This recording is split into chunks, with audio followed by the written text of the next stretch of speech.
लोकमान्य टिळक टर्मिनसच्या यार्डातील पायाभूत कामांसाठी मध्य रेल्वे मार्गावरती मंगळवार ते गुरुवारपर्यंत रात्रकालीन ब्लॉक घेण्यात येणार आहे। 3 दिवसांचा विशेष वाहतूक ब्लॉक घेण्यात येणार आहे। या ब्लॉकमुळे रेल्वे गाड्या अंशतः रद्द करण्यात येणार आहेत, तर काही गाड्यांच्या थांब्यामध्ये बदल करण्यात येणार आहे।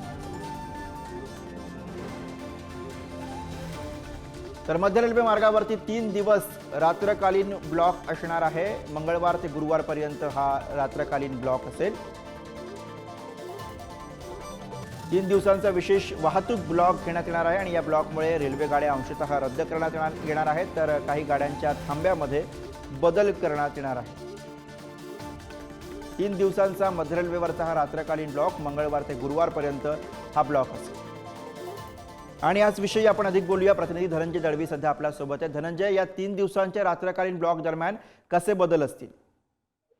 गुरु, आपण जर पाहिलं तर मध्य रेल्वेच्या मार्गावर हा विशेष ब्लॉक जो आहे तो घेण्यात येतो। ज्या पायाभूत सुविधा आहेत त्या कामासाठी हा 3 दिवसीय विशेष वाहतुकीचा ब्लॉक आहे। 26 ते 28 असा हा रात्रकालीन ब्लॉक जो आहे तो घेण्यात येणार। यामध्ये अंशतः काही रेल्वे गाड्या ज्या आहेत त्या रद्द असणार आहेत, तर काही रेल्वे गाड्यांच्या थांब्यांमध्ये बदल करण्यात आलेला आहे।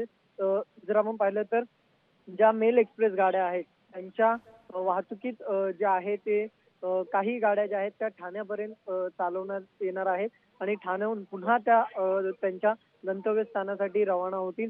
त्याचबरोबर ज्या LTTच्या दिशेने येणाऱ्या ज्या एक्सप्रेस होत्या, जलद एक्सप्रेस होत्या, त्या सर्व ठाण्यापर्यंत चालवण्यात येणार आहे। त्यामुळे हा संपूर्ण ब्लॉकचा जो कालावधी आहे तो LTT या स्थानकावर पायाभूत सुविधांच्या कामासाठी घेण्यात येतोय। त्याचबरोबर इतर जे आहे ते 28 तारखेला जो ब्लॉक आहे तो सकाळी 6 वाजेपर्यंत असणार आहे आणि त्यानंतर जे आहे ते सर्व गाड्या ज्या आहेत त्या LTT वरून उशिराने तिथे पोहोचल्यानंतर पुन्हा त्या रवाना होतील। त्यामुळे हे वेळापत्रकात काहीसा बदल जो आहे तो या ठिकाणी करण्यात आलेला आपल्याला पाहायला मिळतो। त्यामुळे या सगळ्या मुळे जे आहे त्या एक्सप्रेस गाड्या या ठाण्यापर्यंत चालवण्यात येतील आणि या काळात कदाचित जे आहे ते लोकल सेवेवर सुद्धा परिणाम होण्याची शक्यता जी आहे ती बरं, धन्यवाद धनंजय या सगळ्या सविस्तर माहितीसाठी।